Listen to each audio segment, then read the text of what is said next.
Want to chase Matthew van der Poel? Let's go. 1 minute, he's racing the world on hot tarmac. Next, he's crushing intervals on a crossbike. Blink, and he's shredding the trails, tearing it up like there's no tomorrow. Matthew moves fast. You might not catch him, but you can have fun trying. This is serious training for road, dirt, or mountain. Zwift, where fun is fast.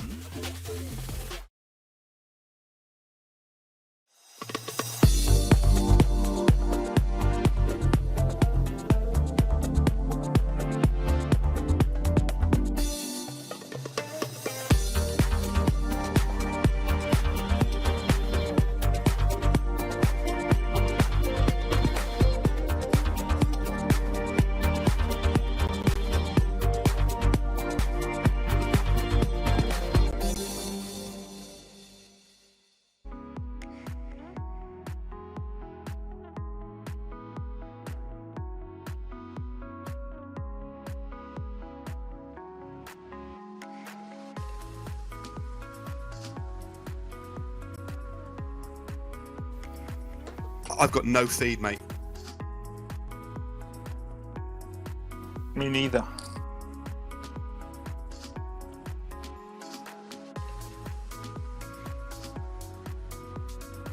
Well, ladies and gentlemen, welcome wherever you are in the world. Good morning, good afternoon, and good evening to the Ronde van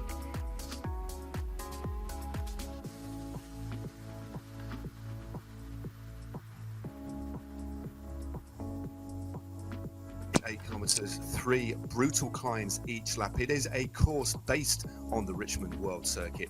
It's a cobbled classic containing some of the finest riders in the world, including Mathieu van der Poel from Alpecin-Fenix, and pretty much the whole flotilla of his teammates as well. He's got the Belgian champion Tim Merlier with him. He's got Alexander Richardson, Scottwaite, Sasha Modelo of Italy,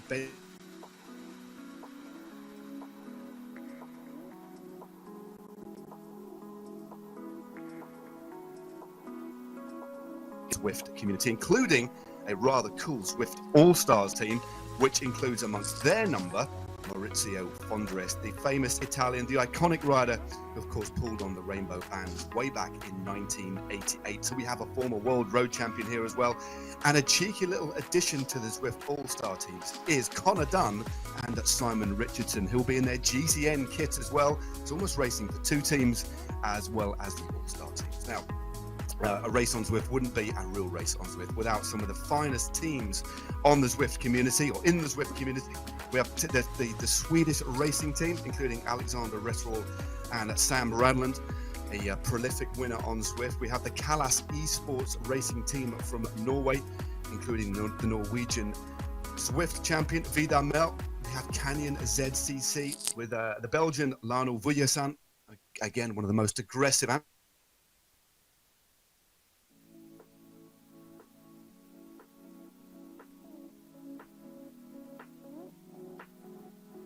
of the Zwift.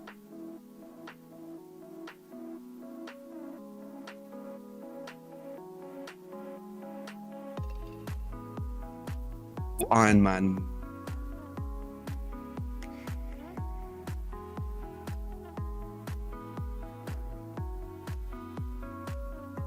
Are there as well with the Canadian Zwift champion Warren Muir. We have the KISS racing team, one of the teams that has been the longest serving in the Zwift community, racing on this platform. And then Bolt race team are there as well, with Hywel Davis, the former British cross-training champion.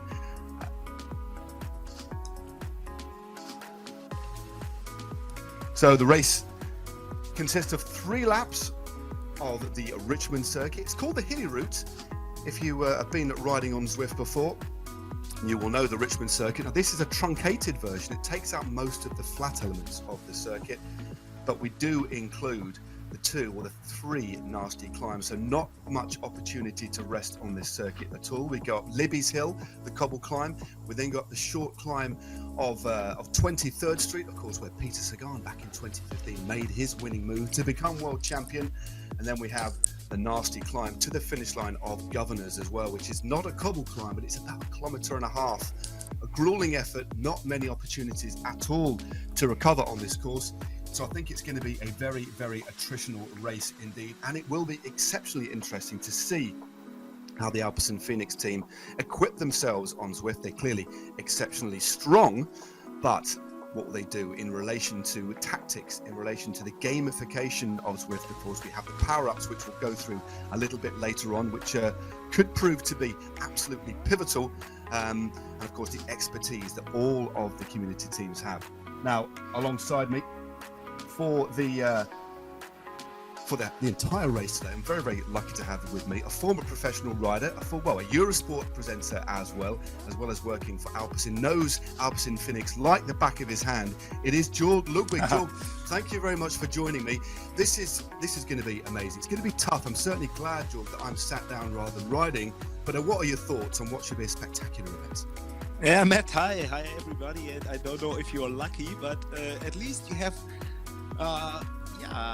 somebody who's also called with his nickname Analog Loader. So I'm only used to the Zwift word since 72 hours. And yes, I'm very excited about it as well.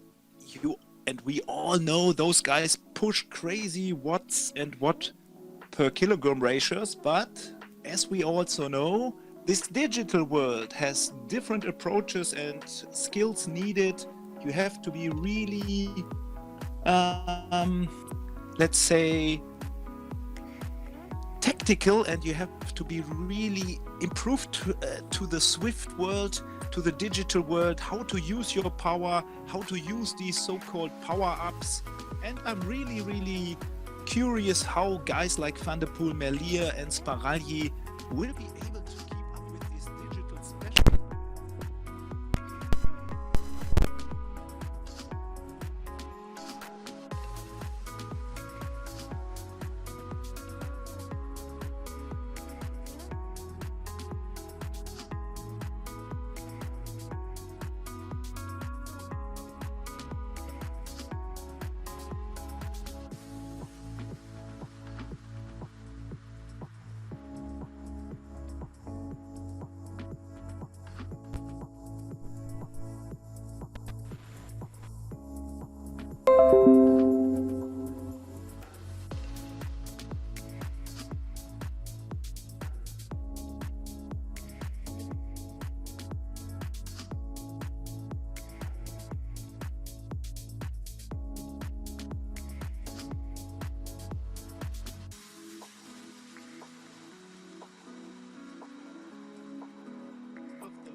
And it has been so difficult to keep up. It has been so difficult to use the tailwind, to use the different tools, and to really understand and what is needed. When do you have to accelerate? When do you have to stop accelerating?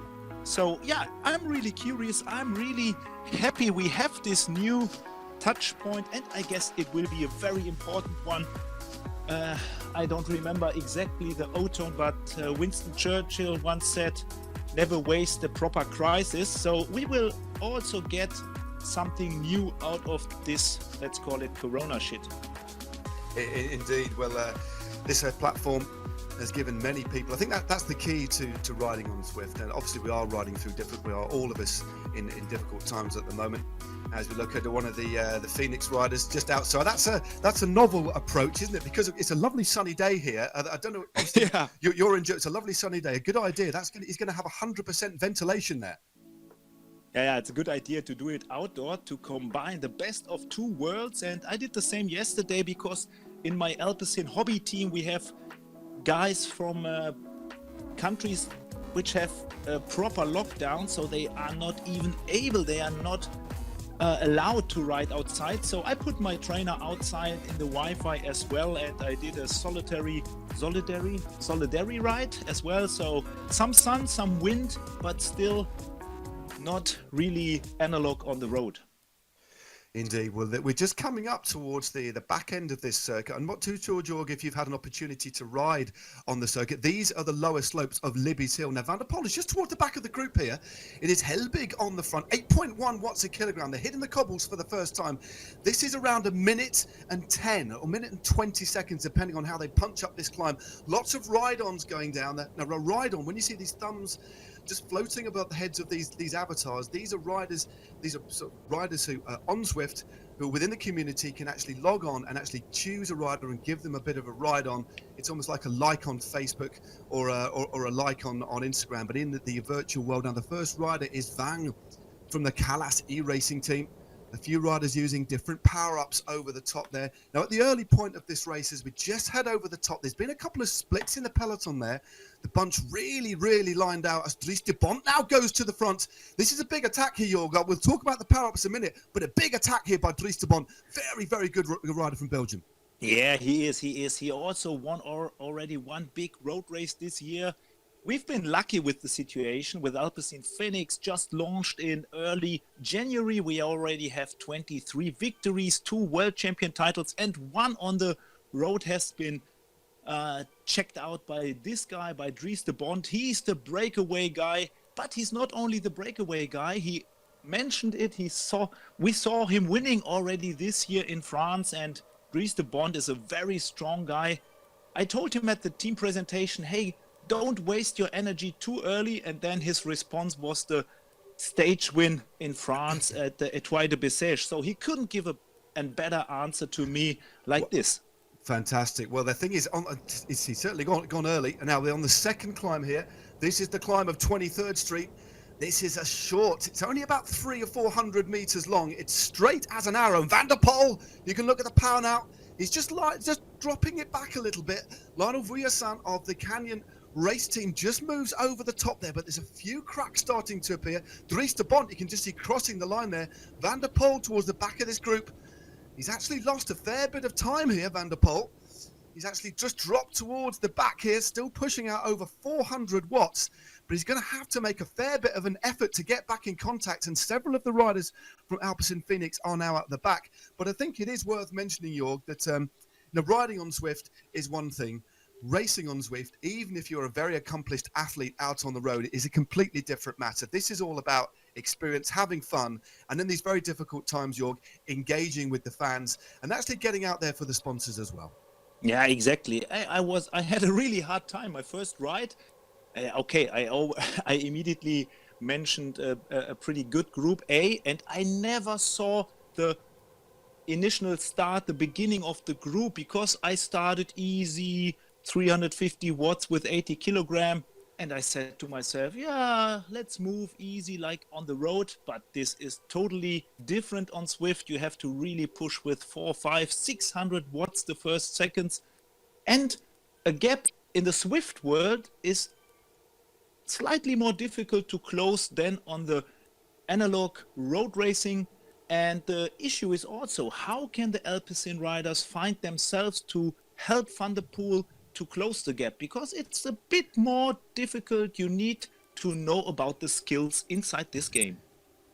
You do. It's very nuanced, as we just look at for a few moments at Lionel Sanders. Of course, an exceptional, bit of a legend within the world of triathlon. We've got riders who've previously done different sports, but Lionel Sanders just pushing 519 watts. A very interesting character indeed. Had a few years ago, had a very difficult time in his life.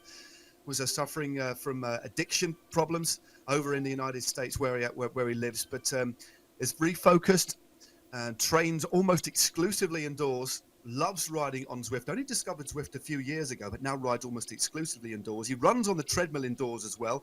Used to be a good duathlon rider until he got a swimming pool installed in his house, and swims indoors as well, Jorg, but can push out some real power. And he's a rider that you wouldn't expect a course like this to suit necessarily a triathlete. Hope I'm not speaking out of turn, because it's such a staccato style of course. But clearly, at the moment, Sanders looking very comfortable in the pack, as we see a few riders now struggling off the back. Exactly. He knows how to handle it. He's really properly set up in this Zwift world, and even with his skills more like a time trialing specialist, he will handle it because he knows how to behave. He knows how to use the right tools in the right moment.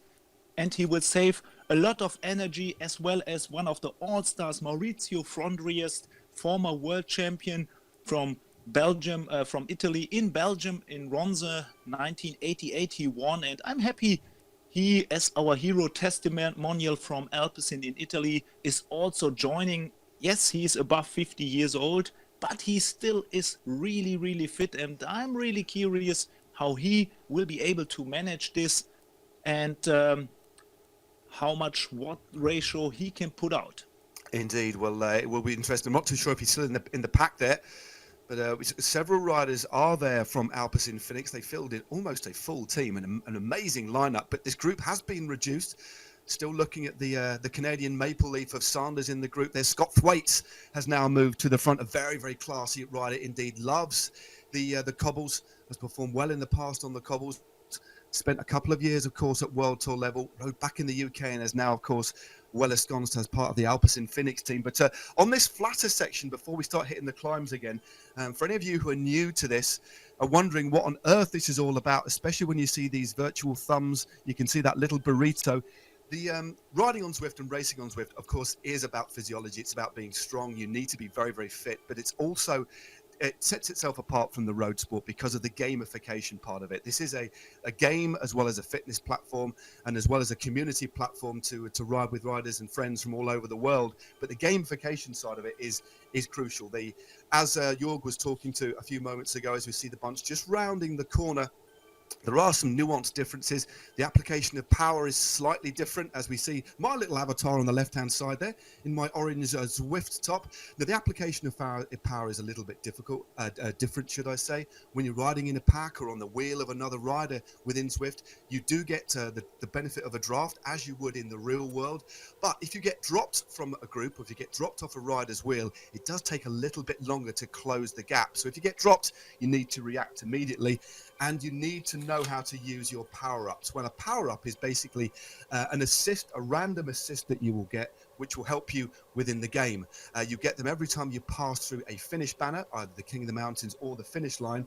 And the ultimate one that riders like to get is called the Aero power-up. You can just see a power-up being dropped there. That is a draft power-up. That is the icon of a van. That makes the benefit of drafting more beneficial for 30 seconds. The Aero power-up basically makes you more aerodynamic for 15 seconds. Then we have the burrito, which makes you undraftable for 10 seconds. Then we have the invisibility one. That is basically the little ghost or Pac-Man icon that you get. And that makes you completely invisible for 10 seconds as the riders just plummet down towards the back side of the circuit. And finally, the one that riders want if there's a hilltop finish on Zwift, or if you want to attack on a climb, is the feather power-up. That increases your power to weight ratio, but because it drops your weight in the game by 9 kilograms for 15 seconds, so a real benefit on the climbs. And you randomly get these power-ups, but the key is when to use them in the game, either when you're attacking, when you're breaking away, or crucially, we see most get dropped in the finish. Yeah, Matt, and I think this is very cool. This is something I would have laughed at. I, to be honest, really did 1 week ago, and now I got the experience. I really felt how it works, and it's cool. It will have more clients, more younger people involved into the cycling world, because you combine the cool things out of gaming within the sports world. I think, to be honest, this, without knowing the esport world too much, but this is a very cool thing, combining both worlds, because you still have this physical approach inside the gaming world. So big thumbs up to all guys involved into Zwift who have created this awesome platform. I live in the middle of nowhere with 7 months of shit weather, and I'm stupid. I only got used to it in the last week, and yeah, I have lost many opportunities. Indeed. Well, it's I know so many riders, of course, in these difficult times are on the platform, but it is a good training tool as well. You can ride in the various different worlds on Zwift. So if you do want to try Zwift, you can actually ride in different worlds. We're currently on the Richmond circuit. This was a circuit based on the Richmond World Championship circuit a few years ago. You can ride, of course, in Watopia, which is Zwift's own world. You can ride over in Yorkshire as well. You can ride in Austria. from the World Championship circuit just a few years ago. And of course, you can race in New York as well. And now you can choose between 3 worlds in any one day, as we again look at the stats of Viveka. Now, just to explain what you're going to see on the screen now, again, for many of you who've just joined us and are looking at this and wondering what it is all about. We've talked about the gamification side of it. You can see the avatars jostling for position. Riders, as we head towards this climb again, this is the second descent of Libby's Hill. They want to be in a good position up here, because once the elastic starts to stretch out, it is more difficult to move up. But on the right-hand side, you can see the positions of the riders. You can see the time gaps between the riders. They're clearly all bunched together at the moment. And you can just see the little lightning bolt and a figure with watts per kilo. That is basically how many watts per kilogram. It's a measure of power each rider is putting out. And obviously we have many races on Zwift. There are national championships on Zwift now, so there is governance as well, which is really worth talking about. The riders have to input their weight, which of course massively affects their performance on Zwift. As we look at Ollie Jones, now that towel that he's got wrapped around his neck is normally a damp one. He normally chills his towels, but Ollie Jones, one of the most experienced riders on Zwift and a former Zwift Academy winner, now riding for the Canyon ZCC. They are an esports only team, but yeah, you have to input your data. So there is serious governance in this now. The standardization of trainers for teams as well. And the governing body within Zwift, for anybody interested, is called the Zwift Accuracy and Data Analysis Forum. So it's a ZADA, which is a pretty funky name. So just making sure, Jorg, that all of these riders, there's an even playing field for everybody, and it's accurate so we can get fair racing on this platform. Exactly. It's all about the watt per kilogram ratio, because this is what the game, what the background needs to have a fair behavior towards everybody. And yeah, I was pushing so many watts, but as I'm a fat guy, it doesn't help me too much. And 400 watts doesn't mean too much, because if you're above 80 kilograms, you will get dropped from the guys pushing 400 watts with 5 or 8 or 12 kilos less. So this is what it's all about. And now we move into this cobbled climb again, and it will be very interesting how the next moves will be done and who will be able to attack. We have 13 kilometers to go, and yeah, it will be also interesting if guys like Van der Poel can again keep up. As already mentioned, the gaps in this virtual world of Zwift are a bit more difficult to close, but we still have some of these analog specialists from Alpecin-Fenix inside this first about 25 rider big group, competing against the digital professionals in the cycling world of Zwift. Indeed. Well, this lead group of around 25 riders, Kurd now moves to the front. You just saw all of the stats change to orange. That's when there's some severe power being dropped now. Sanders again is still there. The Canadian riding for the Canyon ZCC. They are one of all of the teams racing on here, apart from obviously Alpecin-Fenix and the All-Star teams. You know, the Canyon ZCC were a team that were formed last year and for purely racing on the Zwift platform, purely for esports. And another esports only team, a very interesting squad from Norway, is the Kalas esports racing team, formed midway through 2019. A bunch of like-minded riders, all riding on Zwift and in the outside world as well, decided to form a team. Kalas have put the backing in. Wahoo Trains have put the backing in as well. So they race exclusively on esports on the Zwift platform. And I think, Jorg, we're going to see more and more teams doing this as we see a raft of power-ups being used. The aforementioned power-ups, riders using the featherweight power-up to make them lighter, therefore more efficient up this climb of 23rd Street. This is where Peter Sagan did that attack. This is Vang on the front now. Morten Vang, the former Norwegian champion on Zwift, also a former multiple cyclocross champion on Zwift as well. It is now the Belgian Vujasan who's gone on the attack. He knows this platform like the back of his hand and is stretching this group out, Jorg. Wow, great attack, great use also of the power-up, and now you can see the last 11.5 kilometers, how the real digital pros handle those skills and tools, and it will be a hard time for the pros now getting used to the Zwift world. Indeed, well, Vujasan now, he's got himself in a super aero tuck. Once riders, I think it's 60 kilometers an hour they reach on a downhill section. If they even 70. Yes, 70. If they I think it's 60 there, but if he freewheels, he actually gets an extra aero boost. So using that little bit of a respite there, and then back on the power again, you can just see him picture there. A really, really lovely guy, but a tenacious rider as well. But he's only got a small lead. I think there maybe Jorgi was just testing the ground, seeing how his legs were, maybe trying to get a breakaway started, but they're not having it. The bunch behind, bearing down, and it will be a few seconds before he's back in the group. But an interesting move there by the Belgian. Yeah, really nice. And we remember from 2015, in the real world, it worked out properly from Peter Sagan. And now we can compare the digital world to the real world. It's a really nice, awesome possibility. Really, 1 week ago, I was not believing I could get into it that much. And now when I learned about the skills, the tools, the things you really have to keep in mind, how to save your power, how to use your power-ups, these nice little things, and how to save them for the final, I really became a big fan of this Zwift racing and this digital idea. And let's see how this touch point will develop due to the crisis. Yeah, exactly. Well, there's Vang on the front there. Just look at his picture there. He's got his headphones in, and many of these teams will actually be talking to each other. They're very, very well organized. It's not just music pumping through their ears. Generally, they'll have a team manager talking to them, talking through tactics, very much like you would in a road race out on the road, where you have the director sportif, the team manager, giving tactical instructions and also encouragement as well. But a great picture of Vang there, 365 watts. This is a big tempo being set. Ollie Jones still in that front group. Mail is there. Muir, Clark, trying to see how many riders, of course, from Alpecin-Fenix are still in the front there. There are still a few, that is for sure.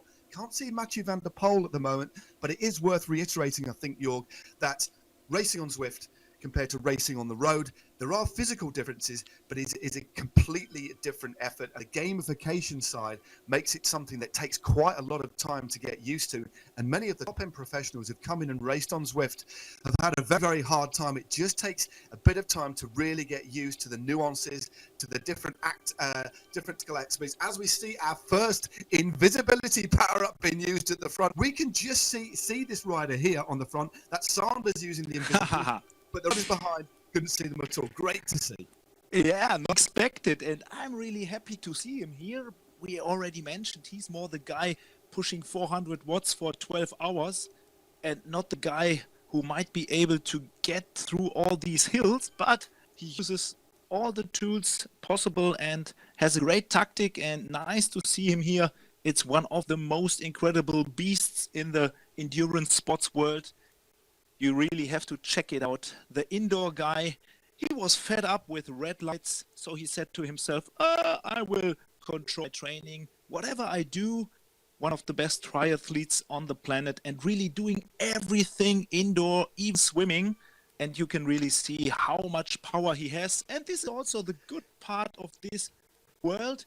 First of all, you can't see how the guys look like. They always look the same.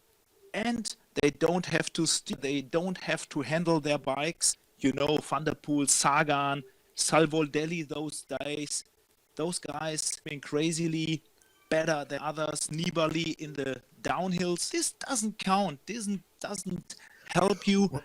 It's about the power output and the watt to kilogram ratio.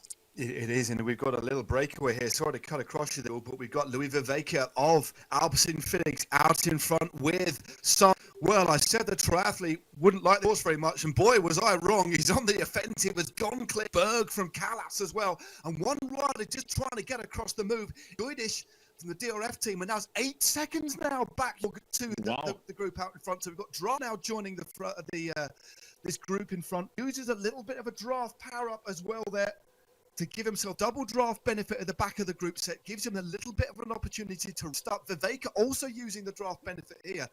11 seconds now through. We are into the final lap, so we have one more of the cobble climb of Libby's Hill, one more ascent of the cobble climb of 23rd Street, and then that nasty drag to the line. Jorg, this is 11 seconds for these four riders now. And you can see Luis is really pushing at 187 heartbeat. This is something close maximum he can push.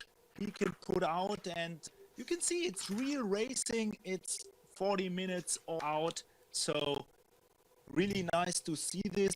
Yeah, you can also see Louis Vervaeke. He knows about the skills, the tools, because we all know Mathieu van der Poel, with the values, he should be by far better than Louis, but he's used to the Zwift world, and he managed to stay in this group. Yeah, well, it's this group out in front is they're represented well. A couple of teams behind that won't be interested in chasing. Of course, the Canyon ZCC have got to ride it in front. They won't chase. A draft, they're a very, very solid team indeed. They will not chase. It's going to be up to the others, but the gap is now coming down. We're now on the back of the circuit. It won't be long before we start climb of Libby's Hill. Berg, Sanders, Vervaeke now have a slender lead. With only 3 seconds been driven along. I don't think they are now. This is a fantastic race we've had. Only about 25 riders left in the 6.6 kilometers to go. We're into the final lap, but more second to Jorg. We've got 3 very times to come before the line. Yeah, and we still have something, and it's nothing decided. Gap is going to be closed soon, and we really start from 0 again. Yeah, do. Well, Sanders just at the back of this group. It is Goidish now. The rider happy to drive this group. It's got to 4 seconds, and this is, if they start playing cat and mouse a little bit here, this group could go away. There are so many similarities between the road as well as on Zwift, but of course the gamification, you have to measure your effort, the way you use the power-ups really do differentiate itself as well. It's a far shorter sort of effort, far more intense, but the gap has gone out again. Vervaeke, the Belgian, from Alpecin-Fenix. Draw front and then moving clear, 6 seconds. Interesting stuff, Jorg. It is, and we only have 5.5 kilometers to go, and Luis is also good in the hills. Yeah, let's see what will happen here. Gets better, and yeah, the big difference here is also got frustratedly known hours. You always have to push. You have no possibility to really rest. You cannot hide a little bit, or you play a game in the crosswind. Zwift is very, very hard indeed. Indeed, this is surprising. The gap was 11 seconds, went down to 4. I thought they'd get caught, but Vervaeke on the front, driving really hard. All of these riders hovering around 4.5 to 5 watts a kilo. Goidish now moves to the front.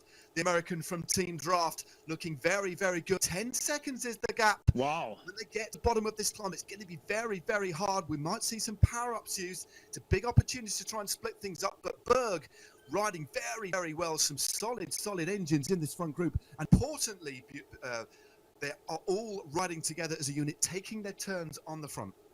Yeah, and I didn't even know how to really do it in a proper way. I always push too hard or too less. So these guys know how to use it, what to do, and when to push in the right way. This is really cool. So yeah, looking forward to the final. Last 5Ks coming up.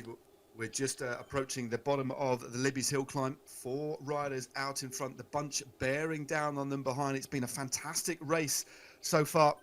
Really, really wonderful to see the Alpecin-Fenix team, who have not much experience, of course, on racing on the Zwift platform, coming into this race and giving it all they've got. And they've managed to get Louis Vervaeke in that front group, which is absolutely fantastic. Of course, the Alpecin-Fenix team racing against some of the finest riders on the Zwift platform.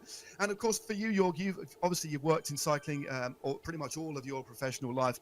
This must be such an interesting proposition, especially for Alpecin, for Canyon, and everybody involved in the Alpecin-Fenix team. Yeah, indeed. It has been a really pressure as well, but also a pleasure to get this crazy new setup done. We are happy Alpecin is involved, you guys know, since 71 years into cycling, and after Giant Alpecin and Katusha Alpecin, we are now main sponsor with the Roodhoff brothers around and with Mathieu van der Poel, and it has been a crazy autumn and winter, but until 1st of January everything was set up, and yeah, hopefully this crisis will be gone soon. Indeed, let's hope so. But meanwhile, it's that man again. Well, it's the curse of the commentator, isn't it, Jorg? I said he wouldn't like this course, but Sanders tearing up the cobbles of Libby's Hill. 8 watts a kilo. He's dropped for Vaker and Goodis and Berg. He's gone out on his own, but there's some big gaps behind. We said if this rider gets clear on his own, he could take the win. This is an absolutely superb ride by the Canadian. He crests the top of the climb. Vaker is cresting the top in second position, 5 seconds adrift, then Berg. But because of the way that the bunch is now, because it's split, because it's lined out, it's going to be very difficult for them to get organized. This is a dangerous move. 600 watts from Sanders now. It is, and this is always the nice thing. Triathletes and cyclists, it's a different world, and sometimes triathletes love to kick cyclists' asses, and Lionel is really doing this at the moment. Well, he is one of the most determined athletes on the planet, and then there's any sport. But Sanders again, let's have a little look at the situation now. It looks as if this has gone back a little bit. So we're looking at the feed. Well, this is early on. This is when Sanders did this power up. This is on the foot slopes of the climb. He literally, Jorg, rode the breakaway off his wheel. A good use of the aero power up, which is a power-up that riders mostly use in sprints, but an absolutely sensational move there by Sanders, and he's gone. Look at this, look at the flair of the rider here. He doesn't need to, but he's using invisibility power-up as he gets onto 23rd Street. Never seen anything like it. Do you know what, Jorg? He's enjoying this as well as clearly suffering, because this is going to be hard now. Yeah, it's hard, but he loves it, he likes it, and he knows the tools and the skills. I guess he's one of the most skilled Zwift riders on the planet, and a bit surprisingly to everybody, but this has been a crazy move. He did the attack a little bit earlier than any road cyclist would have done it. Typical triathlete behavior, and really nicely done. Well, this is an amazing move. Still pushing 442 watts, just under 7 watts a kilogram. How long can he sustain this for? He now has only 2.2 kilometers to go, and it's Sam Brandland, of course, one of the finest riders out there on Zwift, who's now in second position. He's got Alexander Wetterall, a rider who's come over to Zwift from being a professional on the road, in second place. So 2 big engines, but Jorg, with 1.9 Ks to go and only the false flat and then the nasty drag to the line, 25 seconds is a handsome lead for the Canadian. Will he pull it off? This is absolutely amazing stuff. Yeah, he's great. He's a great rider. He did it in the proper way, and yeah, as it's very difficult to crash on Zwift, even for Lionel Sanders, he should be on the right track to get this crazy ride, beautiful attack, and yeah, a nice new visit into this new world, and a nice kick-ass of a triathlete towards the road riders. Yeah, well, this is, again, a say curse of the... I wonder if he listened to me sort of saying that he wouldn't like this course. I'd love to have a conversation with him about this one day, but to look at this, still pushing 7 watts a kilo. Brandland, Berg, Muir in the group behind. There's also Scott Thwaites in this group behind, one of the final surviving riders from Alpecin-Fenix. I can see a couple of Alpecin-Fenix riders in there, and they've done a superb ride here, mixing it with some of the specialists on Zwift. This is what this is all about, Jorg. It is a showcase event. They're taking it seriously, but most importantly, they're having a good laugh while suffering, but showing that these riders can really take it to some of these Zwift riders. But 870 meters to go for the Canadian. Can he hold on? I guess he will, and it's hard here uphill, and I think the podium second and third spot will now be evaluated. Lionel Sanders still in the front, great lead, and look at the pressure on the pedals, 8 watts per kilo. He's suffering, but he's pushing like a beast. Oh, this is such a difficult finish, though. If any of you have ridden on this circuit, everybody talks about the 2 middle climbs. This, to me, is the hardest one because it goes on for a lot longer. Yeah, it's 6% drags. And then you've got the final left-hand bend. But you see several attacks. Hoyer now goes, Vang, Ollie Jones, Brandland as well. This is where the left-hand turn opens up into the finishing straight, and it's a slight drag before flattening to the line. 458 meters for Sanders. The gap is coming down. I think he's got enough to hold on, but he needs to keep pressing on. He cannot afford to put, well, to back off the pedals at all, but he is one of the most focused athletes on the planet. Ollie Jones is now accelerating using a power up. Jones is closing the gap. 9 seconds it is. 600, 700. What? Branlin now goes as well. What can Sanders do? The finishes are within sight. Branlin, 7 seconds. Oh, this is a grandstand finish. Can Sanders win it? Branlin is closing for Sweden. Branlin closing the gap to 4 seconds, but it looks as if Sanders takes the win. Sanders, the triathlete from Canyon ZCC, takes the win. Shows a clean pair of wheels to some of the finest pros and some of the finest Zwift community riders in the world. It is the iconic Lionel Sanders who takes the win there. A solo ride well, I've not seen a ride like that on Zwift for a long, long time.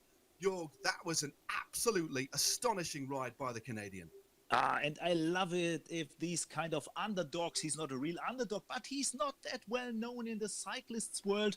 And yeah, people were laughing about him. Here we have the results. He's only training indoors, and now he has shown what it's good for. Indeed. Well, there's the confirmation. Lionel Sanders takes the win just under 2 seconds in front of Sam Branlin. Then we have Lionel Villasan of Canyon ZCC. Ollie Jones also of Canyon ZCC. Look at that. Three riders, should I say, in the top 4. Then we have Wigforce West again for Canyon, Dempster, Mel Muir, and Alexander Wetterall rounding out the top 10. Well, all split as well. This circuit really did prove to be a difficult one, but most of the riders in the top 10, pretty much as you'd expect, are the riders from the Zwift community. But that was a superb race. Great to see the Alpecin-Fenix riders really sock it to these specialists as well. As we have a little look at the action replay, some of the highlights of today's race. This is the climb of Libby's Hill. And now, what are your thoughts on this as we look at some of the replays, Jorg? I mean, it's fascinating. I thought it's a great course, a really punchy course that made riders come out and really show themselves and race aggressively. But a wonderful showcase for professional riders from the road coming over and experiencing what it's like to race against the specialists on Zwift. Yes, first this, and Matt, you are also commentating Tour of Dubai and those things in the desert. 3 hours road racing, 3 guys in the head group for 5 hours. So in the end, these little short things, 1 hour full gas, not even, isn't it enough? It has been a great pleasure. And yeah, I really love to see Lionel Sanders. Here's a nice replay of his attack before the hill. I loved him showing what is his power, what is his skill availability, and how good he is already connected to the Zwift world. Beautiful race, and very nice to see him winning up front all the cyclist specialists. Yeah, an amazing move. Just the way he used the power-ups as well. I mean, using the invisibility power-up before he could get another power-up over the top of the climb. This is Vang, again, an astonishingly good former national champion of Norway on Zwift. And again, still looking at Sanders. And then look at that, just under 8 watts a kilo. But it was very, very close, wasn't it? We saw the big attack by Branland and West in the final to close the gap. They're riders that really know how to time their sprints, but they just didn't have enough in the tank to close the gap. And Sanders, in the end, just with a smidgen under 2 seconds advantage, but just shows, I mean, this rider, Sanders, has just got raw power, but he used it wisely, didn't he? He used a power up when he attacked. He's clearly very, very confident and just rode this course to perfection, showing everybody else a clean pair of heels. But Matt, I was really, really, really wondering that he could nearly close up. Like 10 seconds ago, I would have said Sanders will win with 8, 9, 10 seconds advantage. So this is also something you have to keep in mind. It's a totally different world, a totally different approach. And I will be deeper and deeper inside this world as I'm really fixed. I'm really, what's that in English? I really love to see what this new world offers. And I tell you, it will be a totally new and huge touch point also for sponsors. Maybe riders from the second row who have done really nice from the analog road racing teams will end up in a digital racing team to really kick ass at those guys shown here. Incredible. Not even one rider from Alpecin-Fenix in the first 10. All specialists. It's not really unexpected, but it shows that you have to deep dive into the skills, into the tools, into the power-ups to be able to beat those specialists. Indeed, and of course, it's not just the gamification side, which of course is very important. It's the intensity of the length of the races. They're generally a lot shorter, or they are a lot shorter than road races. It's more the sort of distance of almost a short cyclocross race or a criterium. Many of the most Zwift racing now ranges between 20 minutes and 40 minutes. So physiologically, it's a different sort of effort. These riders, Sanders, Brandlin, Villasan, Jones, they are four of the finest riders on the Zwift platform. So I don't think by any stretch of the imagination that the Alpecin-Fenix team have disgraced themselves at all. And for me, to see riders of the caliber of pretty much all of the team turning up, and of course Mathieu van der Poel riding as well, got dropped sort of about halfway around. But you know what? That doesn't matter. He is still Mathieu van der Poel. But the fact he's come out, raced on this platform, enjoyed himself, and actually got his sponsors out there as well, and shows that that racing on Zwift isn't easy. It is one for the specialists, but I think the more that professional riders, ride on Zwift, race on Zwift, the more they'll get used to it. And I think soon enough, some of the Zwift specialists will start finding it a little bit more harder to compete with the pros on the road. And I think that's only something to celebrate. The more people we get racing and riding on Zwift, the better for the whole community. Yeah, it's really cool. And I think Van der Poel showed his real face already in Harrogate. Nobody would have passed his hotel when get dropped due to the error he faced, and he quit the race. He went to the final arrival line, to the finish line, and this has shown already that he's always willing to give something to the people, even if he's not winning, what not very often happens. And also today, he was not afraid to compete against the specialists, and I think they will have hard times in the next upcoming weeks, because if you play with Van der Poel and you beat him, there's something to come up in the very near future.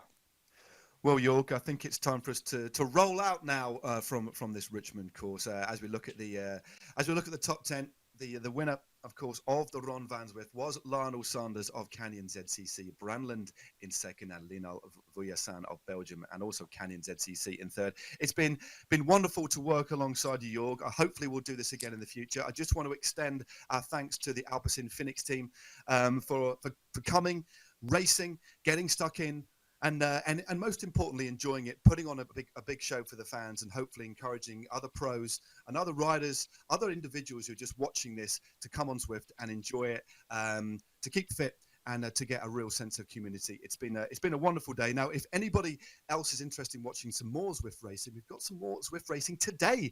In fact, at 1900 British summertime, we have the first of the new Zwift Classics for you to watch. It is a women's race around the Yorkshire circuit, so please tune in on Zwift's YouTube and Facebook page later on.